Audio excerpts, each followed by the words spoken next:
औज़ुबिल्लाहिमिनश्शैतानिर्रजीम बिस्मिल्लाहिर्रहमानिर्रहीम। नाजरीन, आप देख रहे हैं YouTube channel secret news live.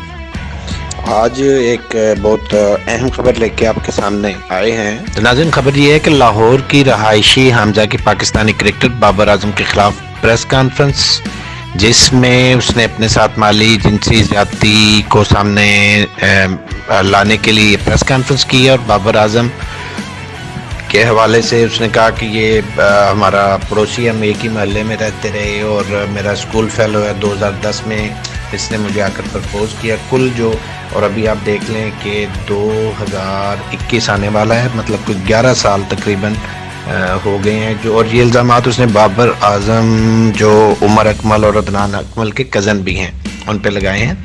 तो आइए देखते हैं कि प्रेस कॉन्फ्रेंस में इसने क्या कहा। ज्यादती करने वाला शख्स कोई आम शख्स नहीं बल्कि बाबर आजम है, जो इस वक्त पाकिस्तानी क्रिकेट टीम का कप्तान है। मैं अपनी बात शुरू करने से पहले आपको बताती चलूं कि बाबर आजम से मेरा ताल्लुक आज कल से नहीं है। मेरे ताल्लुकात उससे उस वक्त से हैं जब वो क्रिकेट की दुनिया में उसका कोई ताल्लुक नहीं था और वो एक गरीब घराने से ताल्लुक रखता था।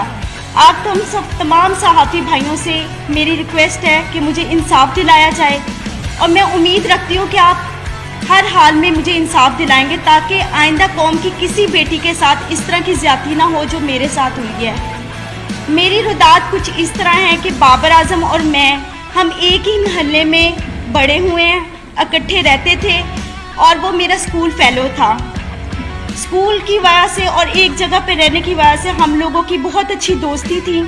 सन 2010 में ही प्रपोज टू मी और मैंने उसके प्रपोज़ल को एक्सेप्ट कर लिया और वो प्रपोज़ल उसने मुझे मेरे घर आके ही दिया था। मैंने एक्सेप्ट कर लिया। जैसे जैसे वक्त गुजरता गया मेरी उसके साथ अंडरस्टैंडिंग और उसकी मेरे साथ बहुत अच्छी रही। हम लोगों को शादी करने का हमारा प्लान था। हम लोगों ने शादी करने का मतलब प्लान कर चुके हुए थे। बाबर ने और मैंने, हम दोनों ने अपनी फैमिलीज़ को बताया। बाबर और मेरी फैमिलीज़, हम दोनों की फैमिलीज़ ने हमें साफ इनकार कर दिया। फिर बाबर ने और मैंने कोर्ट मैरिज का फैसला कर लिया। 2011 में बाबर मुझे मेरे घर से भगाकर, मतलब बाबर मुझे खुद अपने घर से भगाकर कोर्ट मैरिज के कहकर मुख्तलिफ जगहों पर किराए के मकान पे रखता रहा। जब मैं उन मकानों में रहती थी, पहले मैं आपको बता दूं, एक मकान जहाँ पे मैं रहाइश पजीर थी वो गुलबर्ग में मॉडल कॉलोनी में था, गली नंबर 2 में। और दूसरा जो मकान मैं किराए पे रहती रही हूँ वो Punjab society H block defence में था। वहाँ पे हम रहते रहे हैं। मैंने बाबर को कई मरतबा उस दौरान इसरार किया कि हम शादी कर लेते हैं, लेकिन बाबर ने मुझे यही कहा हमेशा कि अभी हमारे हालात ठीक नहीं है, थोड़ा वक्त गुजर जाए फिर हम निकाह कर लेंगे। हालात थे इस तरह के कि हम लोगों के कोई खाने पीने का कोई इस तरह नहीं था। मैं नौकरी करना शुरू होगी। बाबर ने मुझे बताया था कि वो क्रिकेट खेलना चाहता है और उसको क्रिकेट का बहुत शौक़ है और मैंने उसकी इस कोशिश में पूरी कोशिश की है। अपनी मेहनत हद से ज़्यादा मैंने उसके साथ अपनी मेहनत की है, उसके साथ मिलके। 2014 में ऐसे वक्त गुजरता गया है। 2014 में से पहले मेरा सैलून, मैंने नौकरी के साथ साथ सैलून बनाया। सैलून मेरा चलता रहा। सैलून से मेरी जितनी इनकम आती थी मैं सारी बाबर आजम को देती थी। बाबर आजम के खाना पीना, कपड़ा, रहाइश, क्रिकेट के जितने एक्सपेंसेस सब मैं अफोर्ड करती रही हूँ।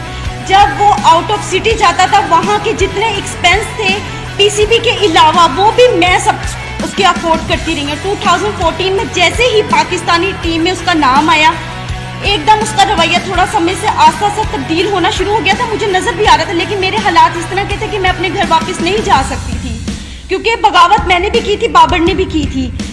फिर 2014 में बाबर आजम ने मैंने फिर उसको इंसिस्ट किया कि हम लोग शादी करते। उसने कहा अभी शुरुआत है, थोड़ा वक्त गुजार लो, हम आस्ता आस्ता और मज़ीद अपने आप को स्ट्रॉन्ग कर लें, अपने हालात बेहतर कर लें, हम शादी कर लेंगे। वक्त गुजरता गया। 2016 में I was pregnant in 20 weeks. जब मैंने बाबर को बताया, उसका ये खबर सुन के एकदम रवैया इतना अजीब हो गया मेरे साथ, जैसे मैंने कोई गुनाह कर लिया है। मुझे मारा पीटा, काफ़ी मुझे इंसिस्ट किया और मैं उस वक्त बेबस थी बिकॉज मेरे पास तो कोई और ऑप्शन नहीं था। तो बाबर आजम ने मुझे मैं आखिर उसकी इस बात में मैं हामी भर ली। वो मुझे बेगम कोर्ट पे एक it was very congested place जहाँ पे वो मुझे ले गया इस्तिकाते हमल के लिए। उसमें मुलव्वस उसके 2 दोस्त भी थे, एक कज़न था और उसका छोटा भाई भी था, सफ़ीर आज़म अब्दुल कादिर के बेटे Usman Qadir. He is a eyewitness. वो हमेशा 4 से 5 साल तक, जब तक मैं बाहर रही हूँ, उस्मान कादिर वहाँ पर आते रहे हैं। और उनके एक और नेट प्लेयर थे, जब ये NCA में ड्यूरिंग द क्रिकेट टाइम जो प्रैक्टिस करते थे, उसमें नवीद नाम का एक लड़का भी था, वो इस में भी शुमार थे। इन लोगों ने मेरी मर्ज़ी के बगैर मेरा इस्तिकाते हमल करवाया और मुझे यही यकीन दिलाया कि कोई बात नहीं, आप सब्र कर लो, हम जल्दी शादी करेंगे। और नाज़रीन, सबसे दिलचस्प बात यह है कि प्रेस कॉन्फ्रेंस के आखिर में उसने जो कहा कि iPhone 4 से लेकर iPhone 8 Plus तक इसको मैंने लेकर दिया है, मेरा इससे पैसों का नहीं, मोहब्बत के मेहनत के सिले का मुतालबा है। मैं हर जगह पर इसके ख़िलाफ़ एहतजाज करूँगी। 1 माह से मुसलसल PCB से रब्ता किया। उन्होंने कहा ये बाबर की पर्सनल लाइफ का इशू है, हम बात नहीं कर सकते। बाबर आज़म को सज़ा दिलवाना मेरा मकसद है, ये मेरा आइनी हक भी है। PCB बाबर को कप्तानी से हटाए, ऐसा बंदा पाकिस्तान को बेच सकता है। वकील अब्दुल समी ने CCPO को भी दरख्वास्त दी है, अदालत में भी हरासमेंट की दरख्वास्त दे दी गई है।